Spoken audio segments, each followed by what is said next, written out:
Ladies and gentlemen, greetings from Romania. It is my pleasure and my privilege to take part and be part of this extremely interesting event that we live in extremely interesting times.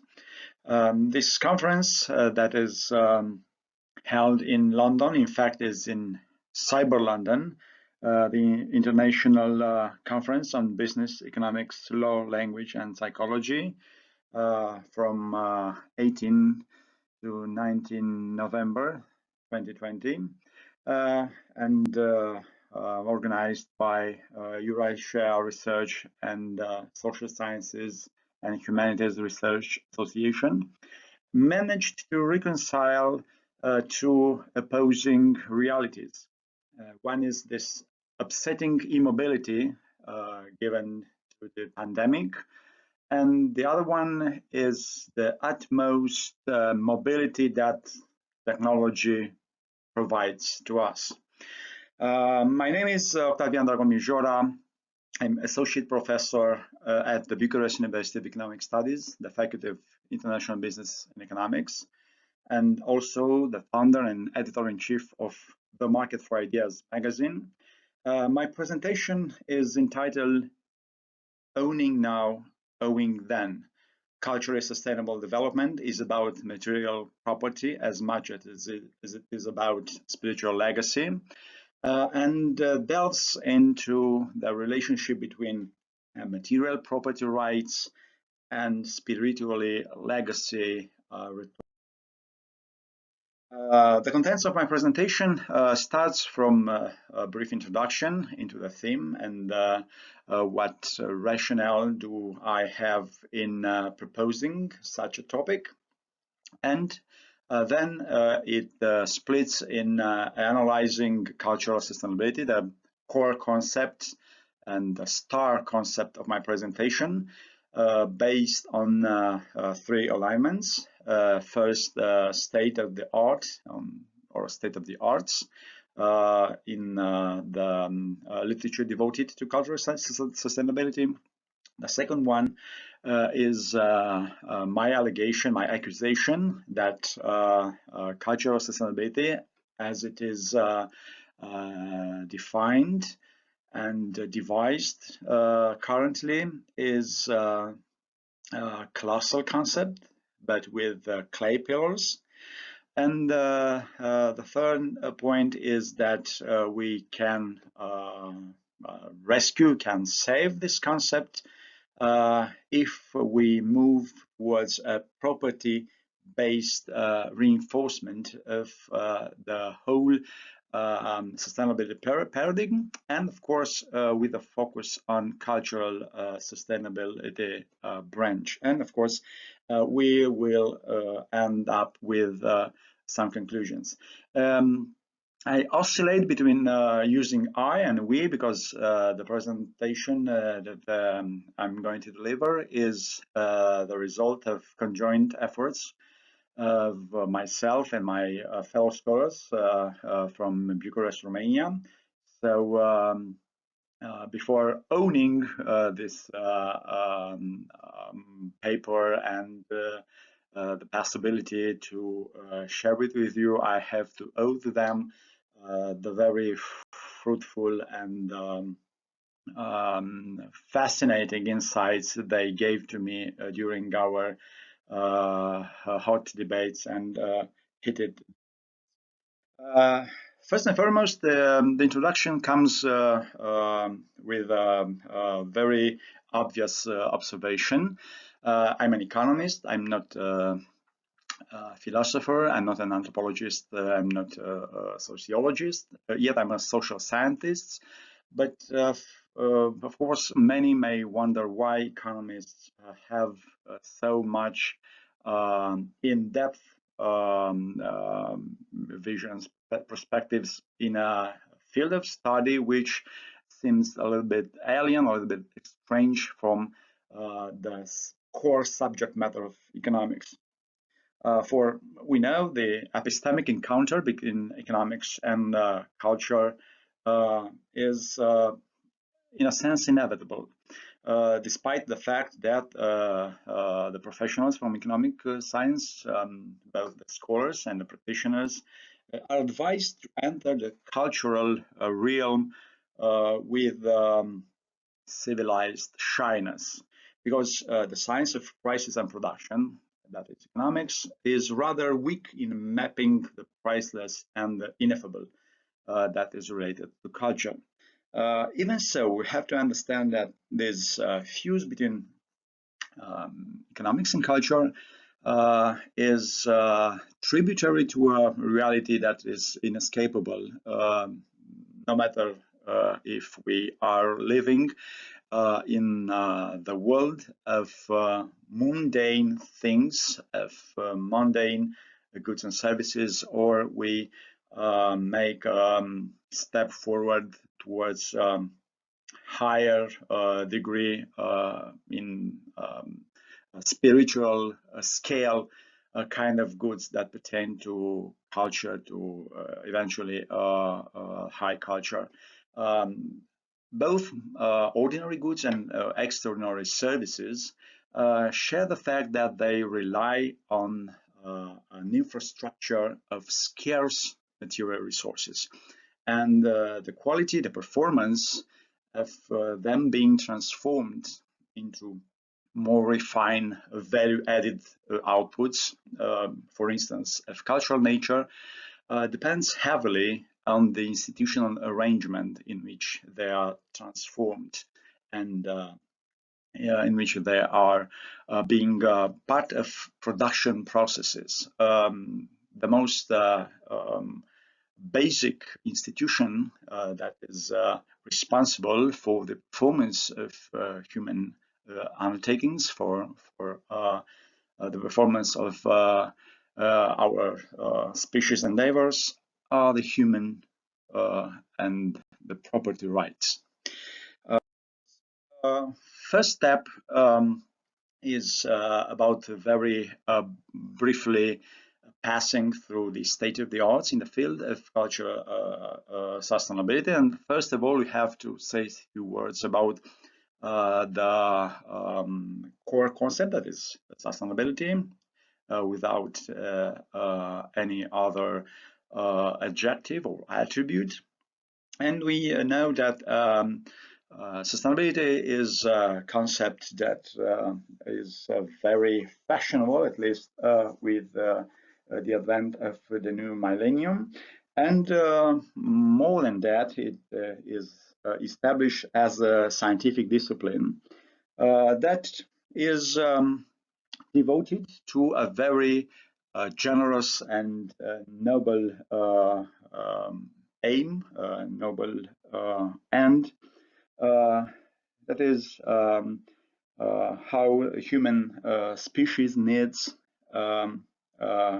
a new sense of mediation and moderation in its environmental dimension of existence in order to pass through the accumulations from present to future generations.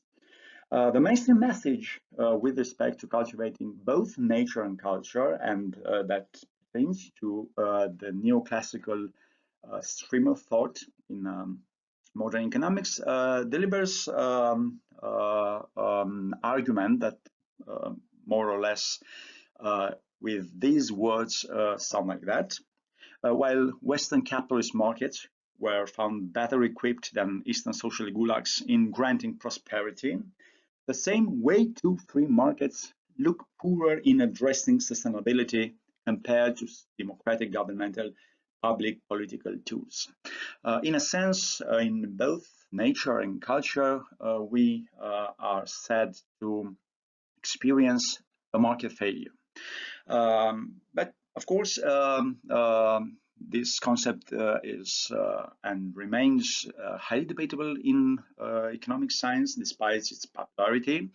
As we know, popularity is not a criterion of truth.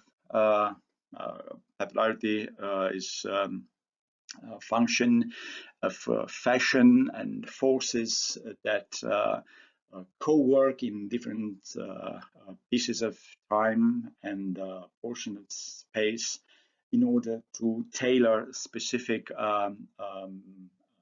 assertions, specific statements that are comfortable with those that have the power to advance them, and that may not always prove to be true. Of course, there is a particular issue when speaking about cultural sustainability in trying to color quintessential economic concepts with the epithet cultural, and trying to advance a new agenda of problematizing sustainability in the cultural domain by claiming that there is such a thing as a cultural value or cultural valuation, that is such a thing as cultural capital and cultural capitalization, or there is such a thing such as cultural sustainability or cultural.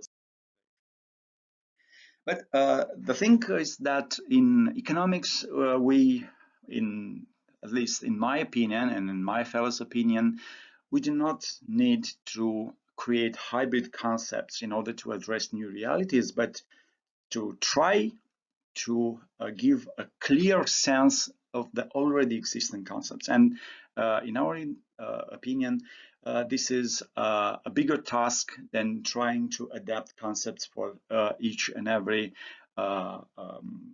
sector or a parcel of life in order to make it more expressive and more convincing. We do not need necessarily speak about cultural value or cultural capital or cultural sustainability, but we need to speak properly about value, about capital, and about sustainability. Of course, in the view of classical economic thinkers that were somehow recovered by few schools in modern times and in the last century, in which economic profession gave rise to alternative modes of thinking, alternatives to the Keynesian neoclassical synthesis that is equated with the mainstream line of thought in modern economics. Those classical thinkers pointed to the fact that there are some fallacies that this engineering, mechanical, panphysical approach that neoclassical economics tried to accredit in economic science are to be signaled and to be, in a sense, contested, if we may say so. And in our opinion, is highly contestable a stream of thought that ignores basic traits of human action, such as it ignores subjectivity and teleology of human action. It ignores the crux institution of private property rights. It ignores the functional free market setting and the subtle instrument of economic calculation that is enabled by it.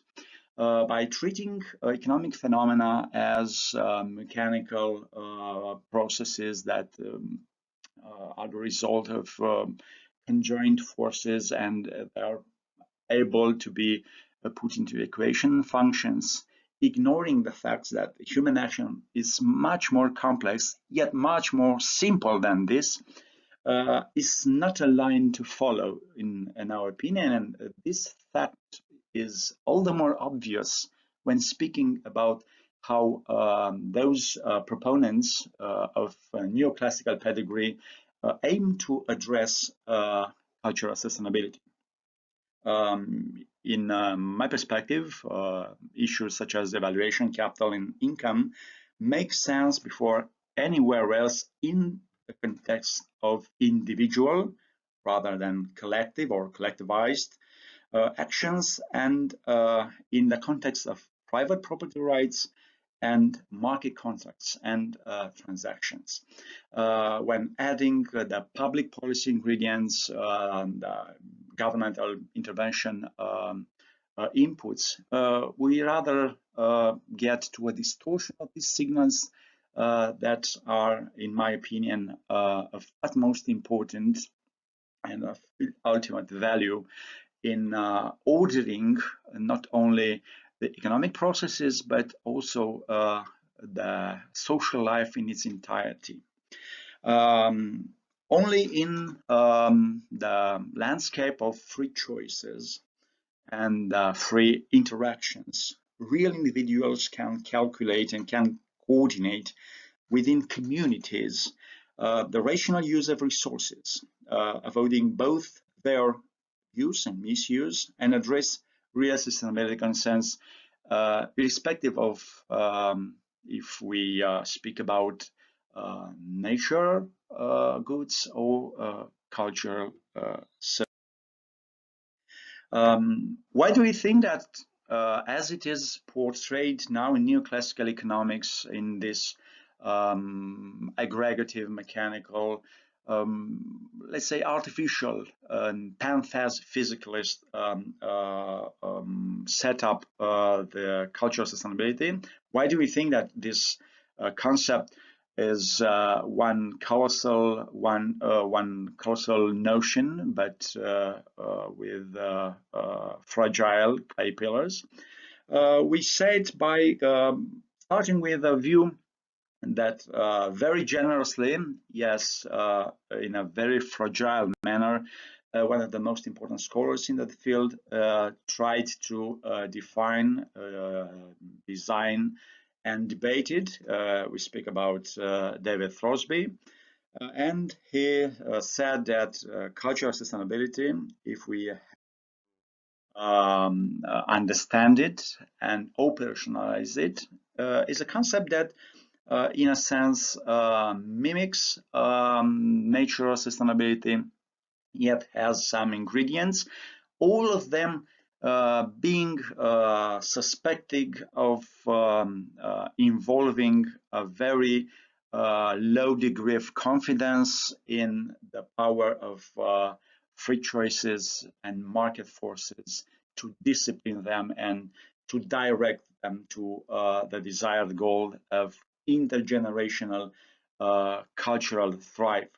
Thoresby said that if we have to think of cultural sustainability, we cannot avoid judging things such as one, the advancement of material and non-material well-being; two, intergenerational equity and the maintenance of cultural capital; three, equity within the present generation; and four, recognition of interdependence of things, and the discussions being held in a whole system paradigm. But all of these ingredients point to the fact that by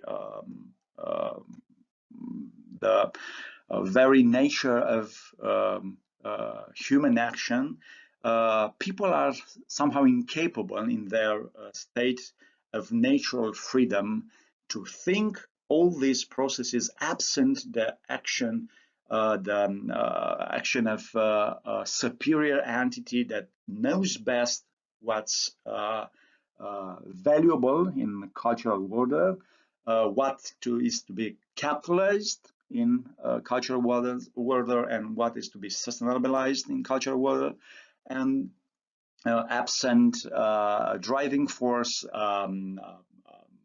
planning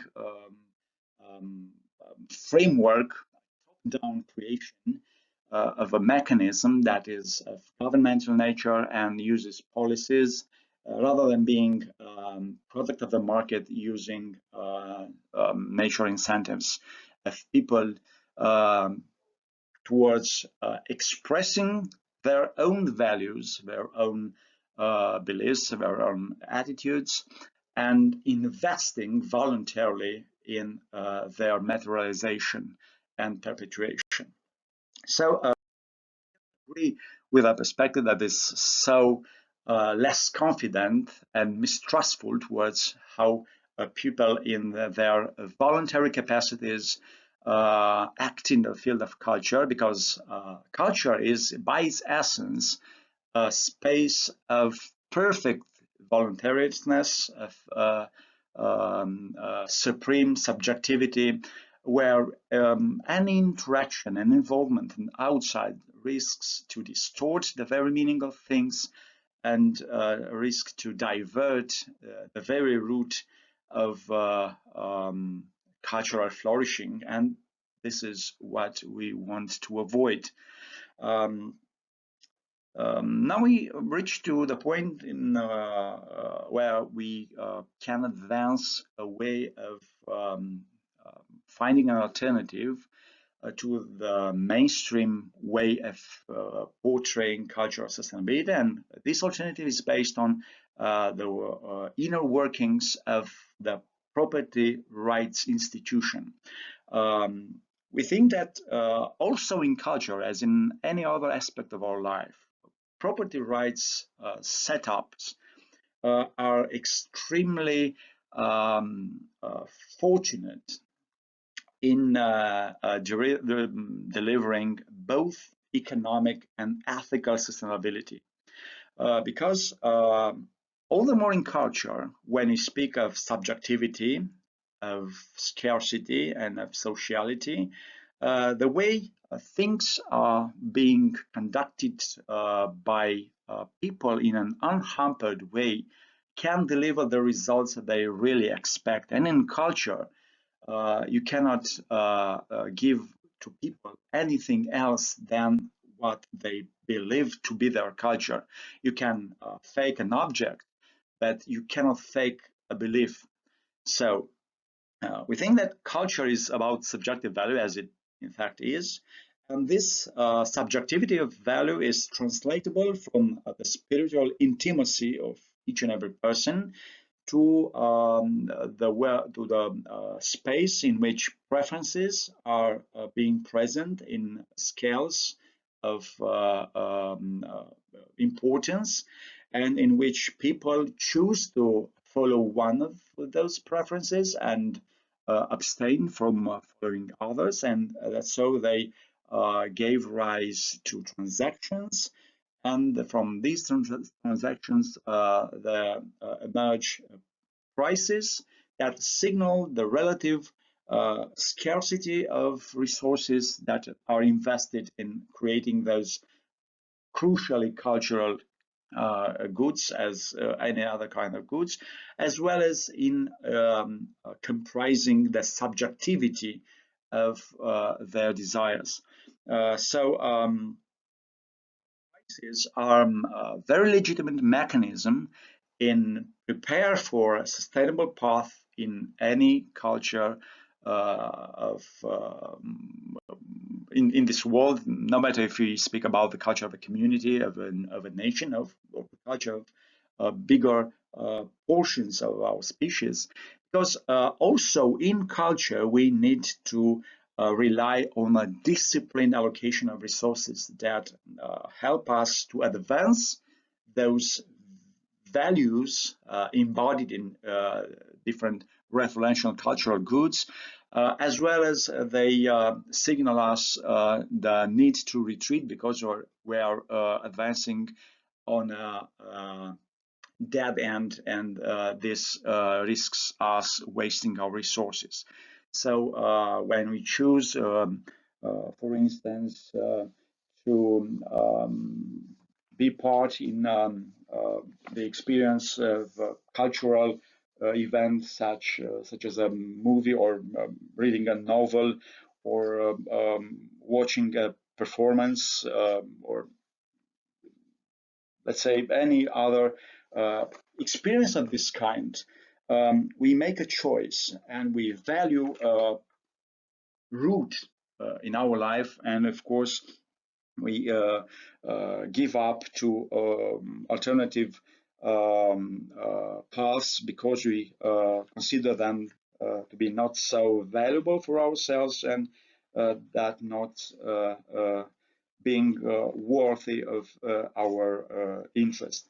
Let's say when we try and we manage effectively to consume Haussmann's architecture, or Rodin's sculptures, or Vermeer's paintings, or Wagner's music, or Dostoevsky's novels, or Plisetskaya's dancing, or Chaplin's acting performance, or the directorial perspective of Fellini. we chose them over others, and we priced them, and we signal to markets to help them produce more inputs, more goods and services that bear their imprints rather than others, because we think they are more valuable creators or artisans than other alternative that we may have. And this is a way in which price signaling is quintessential, and we should not interfere with it if we want to be the promoters of the values we voluntarily concluding this presentation, we have to understand that the core message of this lecture is to whom should we entrust the possibility to assist our sustainable way in culture, our sustainable path in culture, our sustainable roots in culture. Whom should we entrust to lead us on all of these? And I think that we have enough reasons to understand that free markets are better equipped in terms of instruments that can channel these energies in the right direction, in the proper sense, than have in governmental authorities and their public policy tools. If common sense tells us something, the fact is there is not necessarily that is something special about cultural value or cultural capital, but what is much more important, both for theorists and for practitioners, is not to try to create brand new concepts with brand new perspectives, but rely on the sound understanding of the old ones. For conducting a meaningful conservation policy, market prices are a scientifically determined prerequisite, which in its turn presupposes private property and free markets in all goods and services, not only in cultural ones or those that are devoted to produce cultural outputs. Based on this view, we argue that the free market is the best solution for achieving the goal of cultural sustainable development from both a theoretical and historically informed perspective.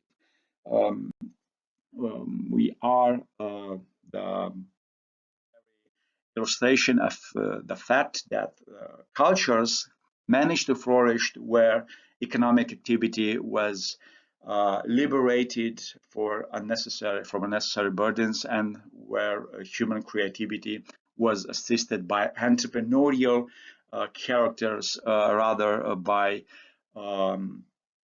tsars or rulers or dictators that claimed they know better what we should and what we ought to believe in. I end up with a recommendation of a lecture that I managed to put in a written form, and is available on the Market for Ideas magazine website. And I cannot end up really without launching an invitation for when the times will be ripe again to visit Romania and visit the page of the Market for Ideas magazine in order to experience a virtual piece of my country. Distinguished organizers and distinguished participants, thank you very much.